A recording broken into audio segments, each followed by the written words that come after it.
Let's talk a little bit about what's going on in the world of cybersecurity. Hey everyone, Alex Shamandi here from Envescent with a cybersecurity workshop meant to help your organization become better aware of some of the threats that are out there and what they mean.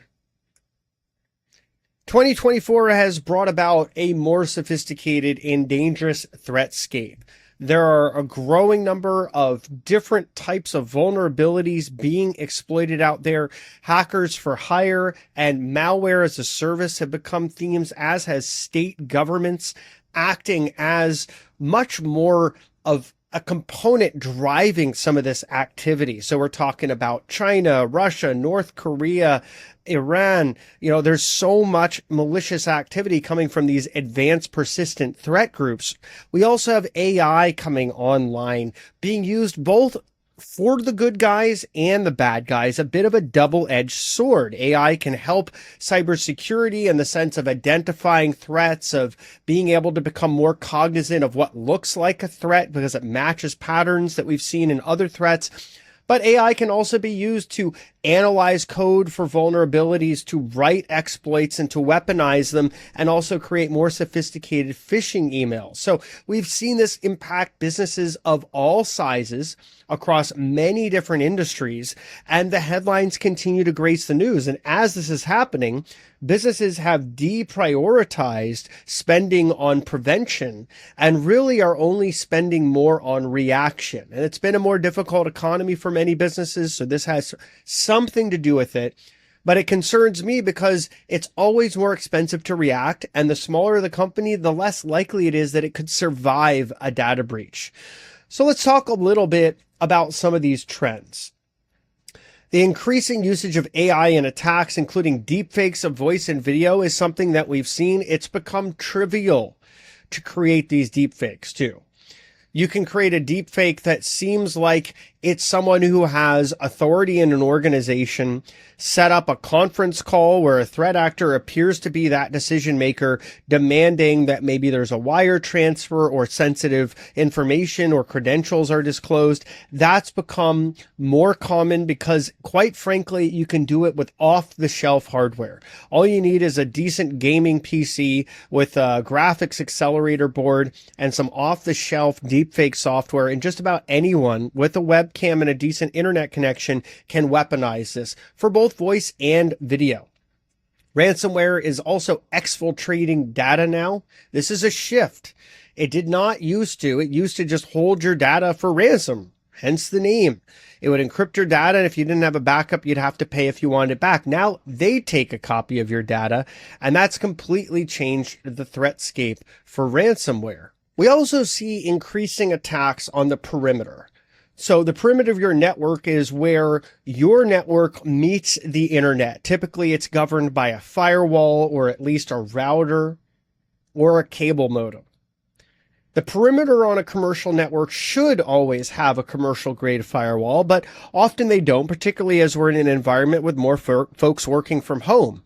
And even though that is your home network, in the sense that if you're working from a home office, it's a home network, it should be treated more like a business network with segmentation and a strong perimeter firewall. So these firewalls, these network perimeters, they're being hit more and more. These automated attacks are sort of knocking on that door, so to speak, at least every 2 seconds or so. So it really does heighten the need to have strong perimeter protection, because these are brute force attacks, they're port scans, they're exploits attempting to exploit vulnerable equipment.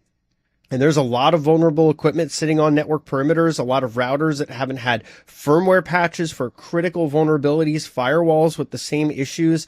These are things that have to be maintained and yet often are neglected because they're sort of more the silent part of the network. There's no direct interface like a computer where you might see something is wrong, or you might feel it in the increased response times or occasional lag you might experience on a computer that something's amiss. You don't really see that at the firewall the same way.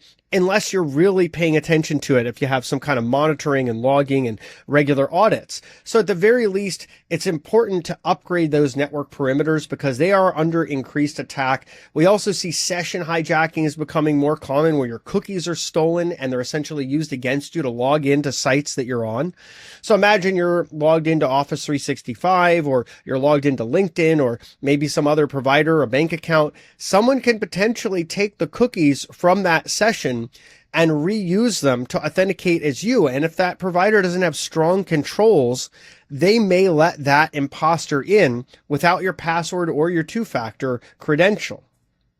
We're also seeing cloud systems suffering from successful large-scale attacks, and the cloud model is more vulnerable to this by nature of it being a host-guest model. That is to say that Microsoft, Amazon, Google, and other clouds, they are the host. They provide these sort of permissions that are lower tier for guests that are governed by software, but software can be broken, and there are a variety of different ways where there's been guest escapes or compromises of administrative passwords or otherwise that have led to these large-scale providers having breaches, some known and some probably to be known as time goes on.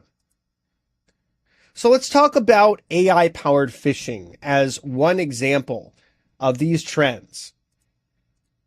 AI phishing is an idea where you can have a large language model write some of that script in the email to make it seem more convincing. This means that phishing attacks are lower hanging fruit. It's a really interesting area because if you think about it, there's a lot of folks out there all over the world that may not be masters of social engineering, but if they can use a large language model, they can create that language that may seem like it's a genuine email from Microsoft or from another provider that you work with or a client or your superior. And so that means it's lower effort for attackers, and you can therefore create more complex, varied campaigns with more attempts. Also, phishing itself is easy. There's off-the-shelf software that almost anyone can use. You can either rent or stand up on your own. So these attacks have become something that people with very minimal resources can deploy, and AI makes it even easier. So the next area of interest, network perimeter attacks, the part of your network that divides your organization's internal network from that external network. Often that perimeter is just between your network and the internet. Some businesses will have more elaborate networks with segmentation and layers, but in most, it's pretty much your internal network and then it meets the internet. And that perimeter is under constant threat. These probes are happening about once every 2 or 3 seconds, and they include login attempts, port scans, attempts to exploit vulnerabilities, and all kinds of other fuzzing in between. Why is this important? Because most perimeters are not well prepared for this. Whether it's a business or a home network, usually the lack of a proper firewall and a strong configuration as well as monitoring prevents those perimeter attacks from being detected and deflected. So we are seeing a lot of vulnerabilities in different popular routers that have caused hackers to be able to exploit those and be able to get into internal networks. We've seen similar with some of the firewalls that are out there as well. There are some big vulnerabilities with Fortinet firewalls earlier this year, caused a whole host of different issues as well as late last year. And we've seen some issues across a number of different providers of network perimeter equipment. There were issues with Palo Alto earlier this year as well. What that means is you really need to have folks that are monitoring this, doing routine maintenance to ensure that they're patched and kept up to date, or you're more likely to have issues, right? So it's very important, in my view, to have this focus on the network perimeter. Monitoring, testing, having a third party audit your network perimeter, make sure there's nothing that your internal group is missing, and keeping them patched and up to date. It's also very important to have a proper, strong firewall that's well configured, or your network perimeter may be more vulnerable. Speaking of vulnerable, we also have the Internet of Vulnerable Things. And just imagine this as every device on your network that's lower visibility, your security cameras, your internet phones, door locks that are connected to the internet, any kinds of systems that are connected that may not be well protected. A lot of these Internet of Things devices use vulnerable firmware. They aren't well patched. They're typically based on older versions of Linux. And as a result, you have devices that are deployed that can be potentially hacked. And if they are, hackers now have a sort of hideout on your network that they can deploy other attacks from, both to your network and then other networks, right? And if someone's hacking another network from your network, you are the initial source of the attack, which can create liabilities and also frustrations if there's investigation or litigation. So it's best to try to clamp this down. I favor putting these IoT devices on a segmented, separate network, patching them carefully, retiring them when they're no longer needed to be used, and trying to lock down their attack surface. So less is more. We also have these deepfake attacks. I talked about those a little bit earlier. This is a growing issue. These are voice, video, messages, you name it. If anything can be faked, there are groups out there working on faking them. My personal recommendation, you have to find ways to verify that the other party you're talking to is really the party you think they are. And we have strategies we can help as a part of our cybersecurity training for businesses, where we help the human element, where about 81% of breaches directly or indirectly start, to become more familiar with those risks, right? How to adapt to them, how to become aware of establishing trust in this world where more and more can be faked, and yet more and more people are working not in physical proximity of each other. If we're in different locations around the state or the country or the world, we need to have systems of trust we can use to verify the other party's identity. We also have increasingly sophisticated malware, multiphasic attacks, attacking multiple systems or layers of systems and networks. Session hijacking to gain access to privileged accounts, malware that hides in system firmware. That's sort of like the software that runs lower level elements of the hardware. Think of the hard drive, the motherboard, and other parts of your computer. There's malware that can hide in those. There's also memory-only malware that doesn't leave a trace when a system is rebooted, but it also means it's a good idea to reboot your systems periodically to get rid of that type of malware should exist, especially on mobile phones, right? Reboot that mobile phone once a week. It's a tip that we've been saying to our clients for a while, and now we're seeing NSA and other security agencies say similar with the amount of mobile malware that is out there. And be aware, the one thing about malware that we have to kind of appreciate is anyone can create it now. If you go on the dark web, you can pretty much buy malware as a service. That is to say, you have no technical sophistication. You just have some cash burning a hole in your pocket. You can deploy that. You can rent malware. You can customize it based on what goals you have, right? If it's like ransomware and you want to get a ransom, or you want to otherwise exfiltrate data, or you can essentially pay these groups to create malware as a service. And you can deploy it, and you don't have to have a lot of technical wherewithal. So the barrier to entry is much lower, and the sophistication of malware that we encounter as a result is also increasing. And ransomware has exfiltration capabilities now. This is something that is somewhat new. It's emerged over the last couple of years. It's become more of a theme in the major data breaches that we've been seeing, and we're seeing this as a trend. Right? This is ransomware that started off pretty simplistic, became more and more sophisticated, then started targeting businesses and governments and nonprofits. And now we've added this multiphasic exfiltration component. So not only is it encrypting your data, holding it hostage, but it also wants to steal it. That's a big deal. That changes the parameters, because now as a business, you can't just back up your data and say, I don't need to worry about ransomware.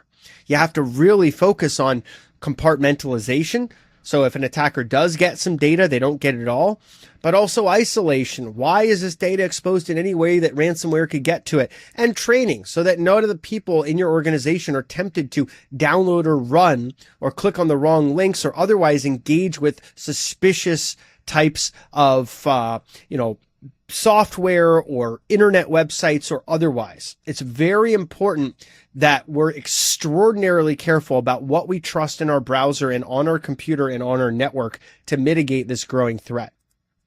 And of course, we have session hijacking. This is where someone else reaches into your virtual cookie jar. All those authentication tokens generated when you visit a website and log in.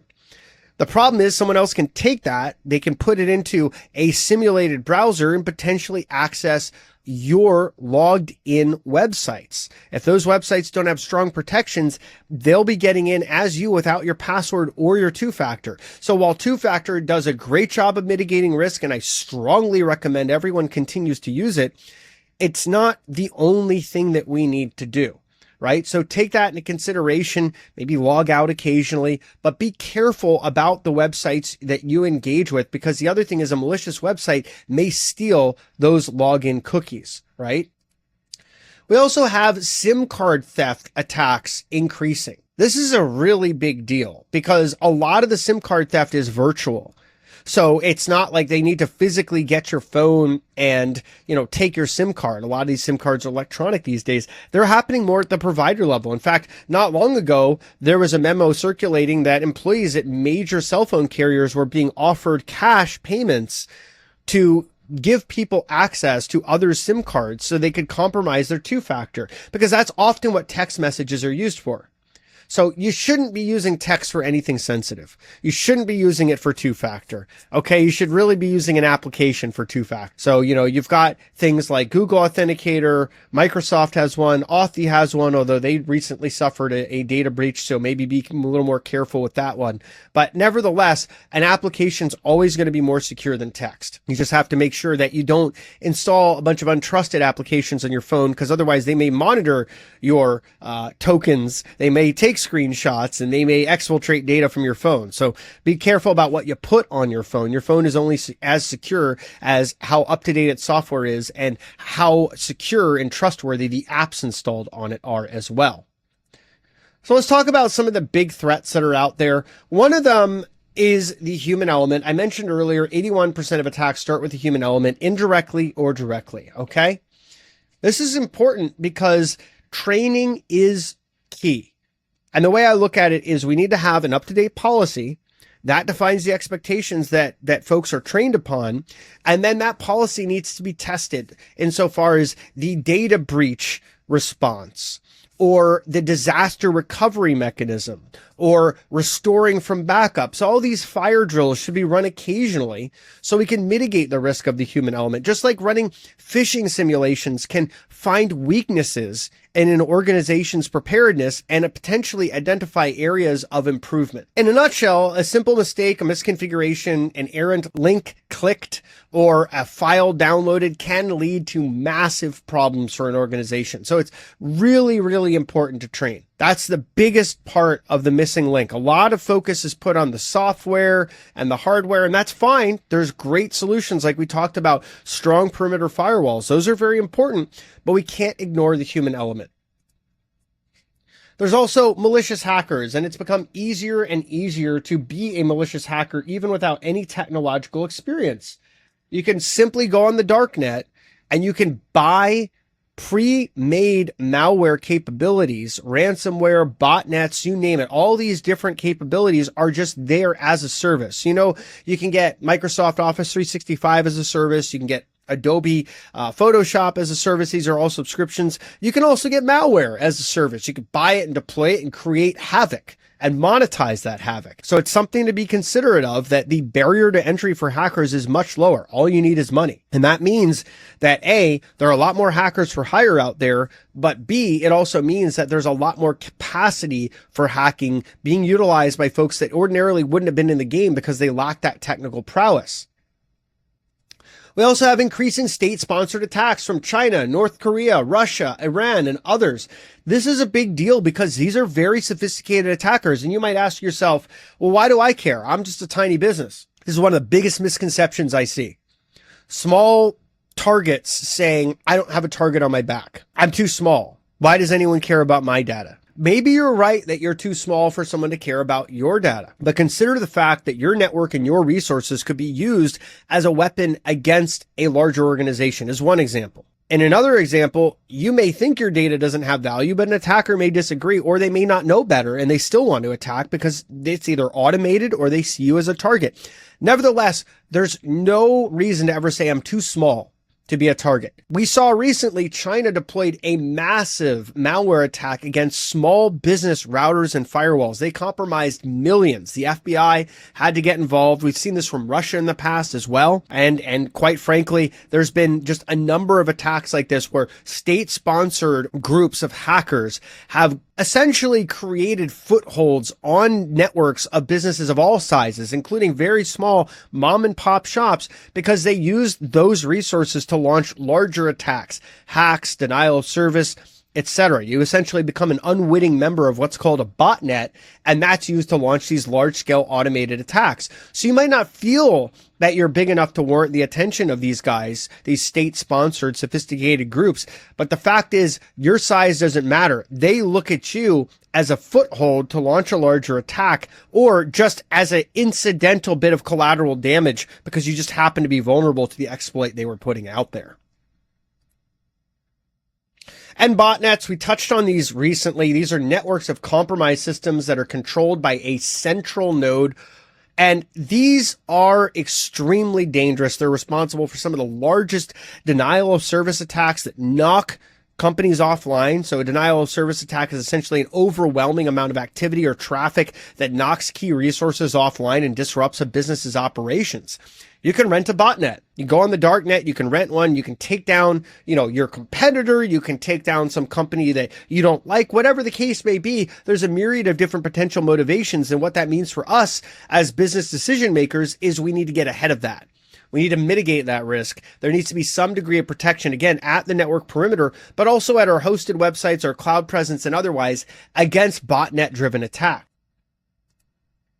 And then we have large-scale automated attacks. These are botnets at a really, really large scale, and they can take down quite large networks. We've seen some of these attacks also involve repeated attempts at exploits, brute forcing passwords, launching attacks like vulnerabilities, basically being exploited. So you might have a large-scale automated attack that scans a network, looks for vulnerable nodes that have been patched, and then exploits them one by one in a automated succession, or even all in parallel. This is a type of thing that AI and automation have helped to accelerate, giving hackers more leverage for a single person to be able to essentially inflict more damage or compromise more systems.